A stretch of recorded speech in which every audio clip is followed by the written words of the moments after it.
שלום. שלום, ערב טוב. שומעים אותי?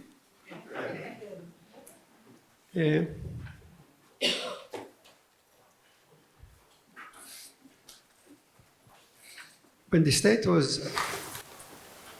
Israel was established, a provision was put in. A provision was provided in our Declaration of Independence that we will have elections for a constituent assembly. The elections took place, the assembly was constituted, and the jurisdiction, their power was to write a constitution, but they failed to do it. And then decided to write chapters. Every chapter was named a basic law. This was not taken from the German Grundgesetz to the extent that I researched this wording. So they decided, instead of writing a full constitution, to write chapters, and the Supreme Court then decided that every one of those chapters is a regular statute, so no constitutional problem comes up. Only in 1992, when two basic laws were constituted, basic law human dignity and liberty, and basic law freedom of profession, those two basic laws which are our Charter of Rights. Those two basic laws were later interpreted by the Supreme Court, and I wrote one of the judgments. We are just two members of the court that are still alive,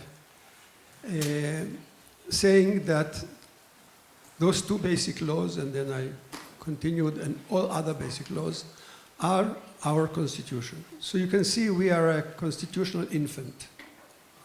And as a constitutional infant, we wanted very much to look for help from other friends, from comparative law. And for me, comparative law means a friend. And so at first we moved to English law. And we learned a lot from the English common law as far as private law is concerned. But in England, as you know, they don't have a formal constitution, so the question of relationship between a constitutional norm and a sub-constitutional norm did not come up. So we moved it to American friends, because for me, comparative law is just a friend. So we moved to American law, and in the beginning, most of our young scholars went to America and received there their PhDs, etc. And suddenly, not suddenly, but sometime we found out that the American constitutional law may be a good law for America, which I doubt, but is a very good law, a very bad law for us, and that we should not write our judgments like the American Supreme Court does. And so we looked to other sources. And then we realized that there is the German Constitutional Code, the Bundesverfassungsgericht, and the Grundgesetz.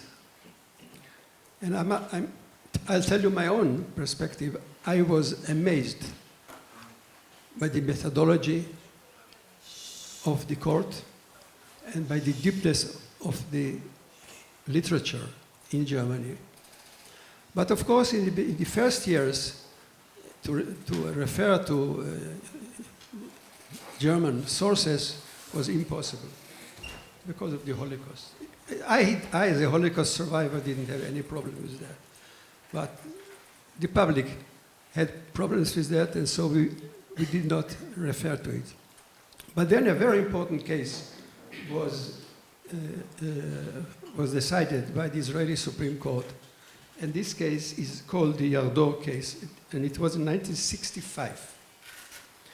And in the Yardor case, the question was, can a PLO party participate in the elections though in its programs, they say that they are against the existence of the state of Israel. And look, when we looked around, there was no provision in any statutory or constitutional provision that deals with this question. So it was an open question. And it went to a court of 3 judges. One judge, the minority judge, decided that in the absence of any provision, let them participate. But the 2 other judges decided differently. The president of the Supreme Court, Justice Agranat, our biggest judge and most important judge, he interpreted the whole constitutional scheme, and he said, under my interpretation, they have no right to run for election. But there was Judge Zussman, who was one of our geniuses on the Supreme Court. And Zussman said, no. They can't run. And what were his sources? German law. So let me read to you the decision of Judge Zussman, in fact, which was never overruled. I myself think it's a wrong decision, but it was never overruled. And here is what Zussman said. The Federal Constitutional Court of Germany, which arose after World War II, was, as far as I know, the first court to declare that judges must apply unwritten constitutional principles that supersede not only ordinary laws, but even constitutional provisions that conflict with them. In its opinion, held on September 6, he refers to the case from 1953, German Constitutional Court cited with approval the following from a Bavarian Constitutional Court. You see how the judges Zussman knew German very well. He studied law in Germany. But all other judges of the Supreme Court, many of them knew very well the German language and the German literature. So here cites the Bavarian court, which says, the mere fact that a provision is part of the Constitution does not preclude its invalidity. There are constitutional rules of such fundamental nature and are an expression of supra-constitutional law, as to bind the legislature of the Constitution in his own right.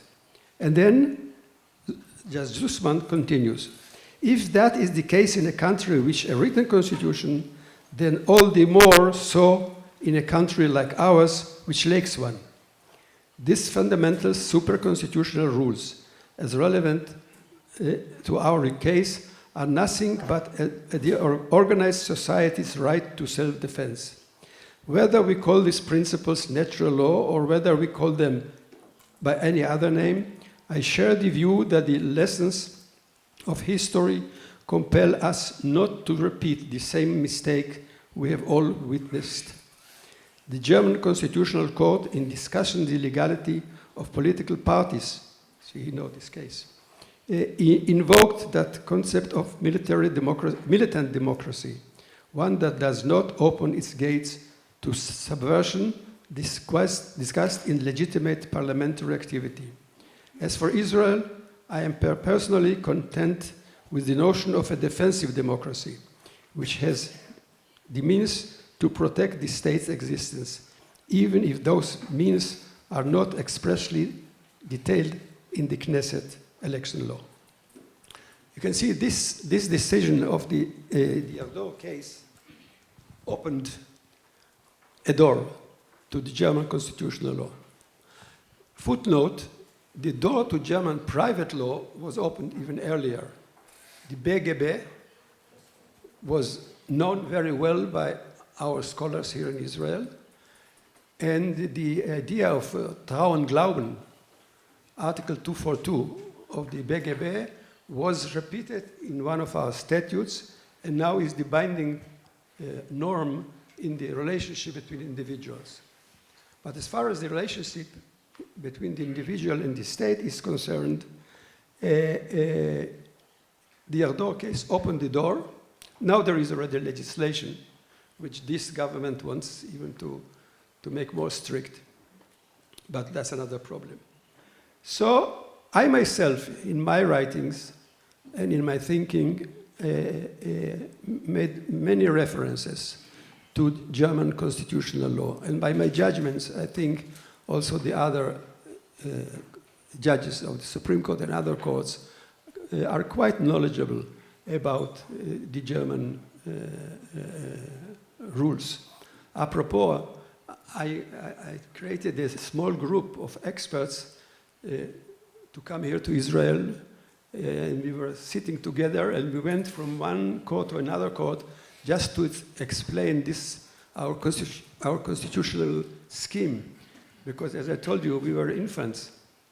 And one of those, and one of them was a German, Nolte, Georg Nolte, who is now a judge on the ICJ, where I met him when I was an ad hoc judge. So let me just say very quickly, give you some examples. Interpretation.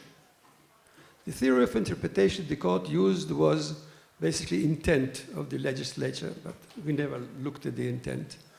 We took the English rules about it, but it was quite clear to me that intent cannot be the decisive concept. And then we moved slowly to the idea of purposive interpretation of any statute or constitutional provision. And we were, by doing that, I based my decisions on the theological ideas, which are quite common in the German theory of interpretation of statutes and constitutional provisions. Secondly, the question of the relationship between the human rights that we have a list of 7 human rights, and its relationship. Everyone agrees that those human rights affect the rights of a human being vis-à-vis the state authority. But does it affect the relationship between one human right and another human right? This was a question which was not decided in any basic law. There are constitutions which have a provision about it, like the South African constitution.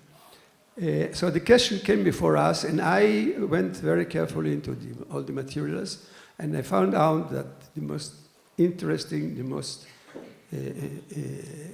deep dealing with those questions can be found in the German literature about the Drittwirkung and the direct and indirect effect of it.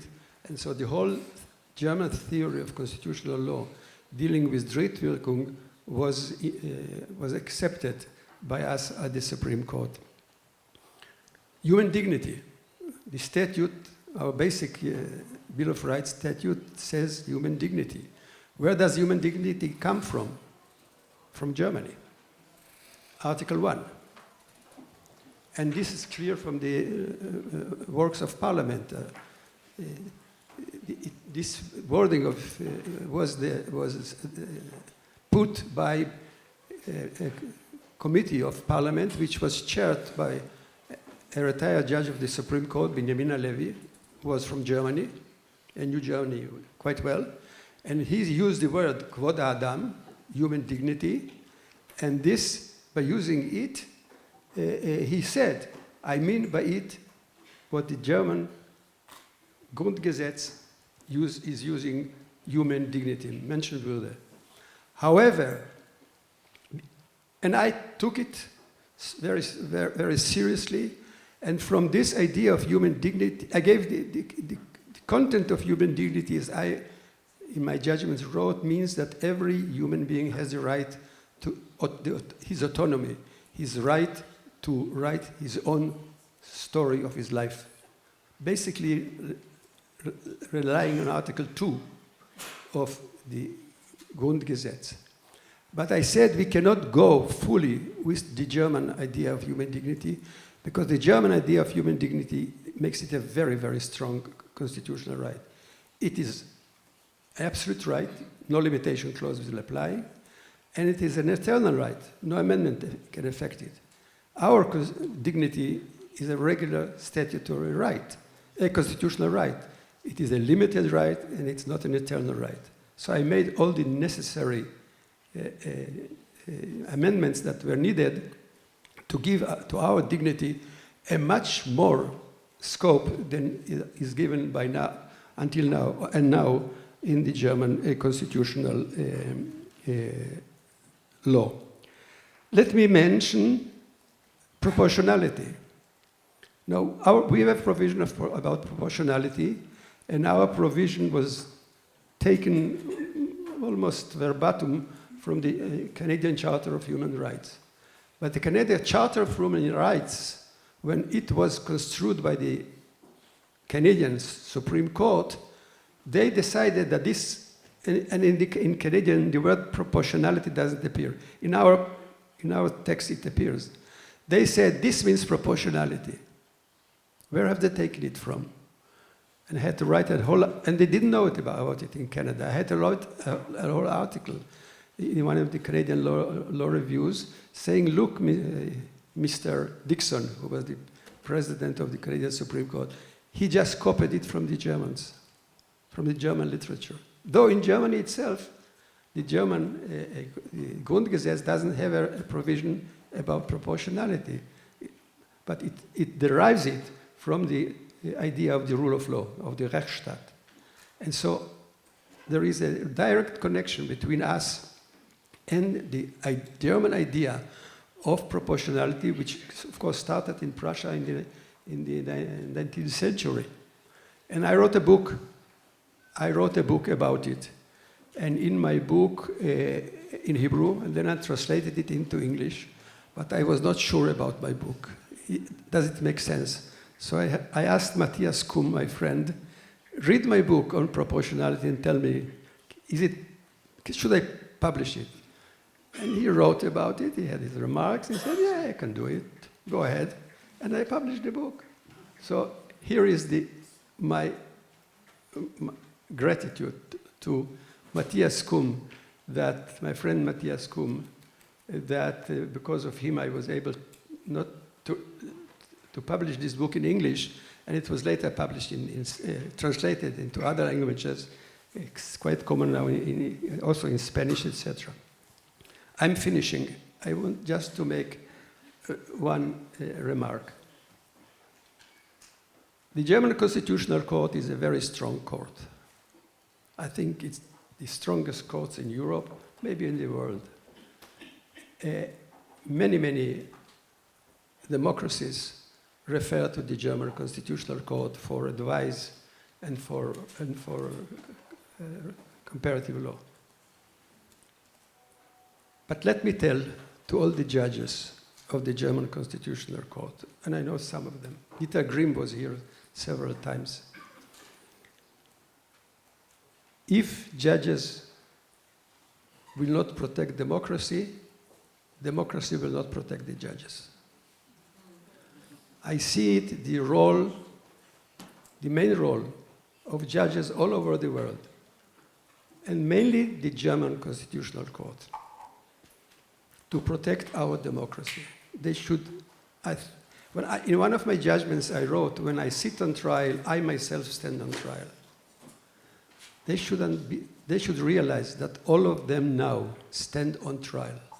It will depend on them very much how liberal democracies all over the world, which have problems, and in Israel, a dramatic problem, how all these courts will be able to survive and make democracy liberal stand and not disappear. The judges should not go into bunkers. They should stand and give their judgments and pay the price. And the judge, when they sit on trial, will be not hysteria, but historia. Thank you very much.